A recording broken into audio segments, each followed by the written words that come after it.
ውስጥ ነው ወዲያውኑ ጤናማ የሆነ የሰውነት መጠን ውስጥ የገቡት። ስለዚህ ቤተሰብ ያላችሁ አሁን ምንድነው ይሄ ዋናው የኛ ቴስቲሞኒ ወይ ደግሞ የምስክርነት ቃላችን ያስፈልገበት ዋናው ምክንያት ምንድነው? በቤት ውስጥ ሆናችሁ ክብደታችሁ ከመጠን በላይም ከልክ በላይም ከወፈረ ቤታችሁ ሆናችሁ ካላችሁ የምግብ አመጋገብ ላይ ድሮ ከምትመገቡት ቢያንስ ፖርሽናችሁን በግማሽ ብትቀንሱ። ለምሳሌ ድሮ አንድ እንጀራ ምን በላ ከሆነ ግማሽ እንጀራ ምን በላ መብላት፣ አንድ ቁርጥ ምን በላ ከሆነ ወደ ግማሽ እያደረግን ጤንነትን ማስተካከል ይቻላል፣ አበሳሰሉን በማስተካከል።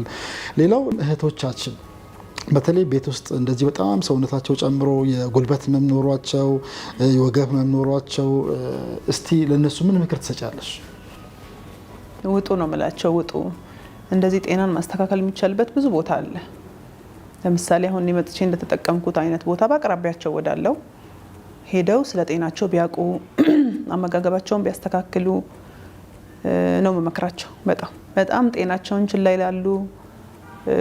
ሰውነታቸውን አይከታተሉም፣ ጤናቸውን አይከታተሉም። ያው ልጅ ከማሳደግ ጋር ከቤት ኃላፊነት ጋር ግን ግድ ነው። እኛ ስንኖር ነው ደግሞ ሌላው ነገር። ስለዚህ ጤናችንን ውጡ፣ ፊዚካል ኤክሰርሳይዝ አድርጉ፣ ምግባቸውን አስተካክሉ፣ ባለሙያዎች አማክሩ፣ ምርመራዎች አድርጉ፣ ያላችሁበትን የጤና ሁኔታ ወቁ። መርሐባ። ይሄው በአጠቃላይ እንደ ማጠቃለያ ምንድነው የምናስበው?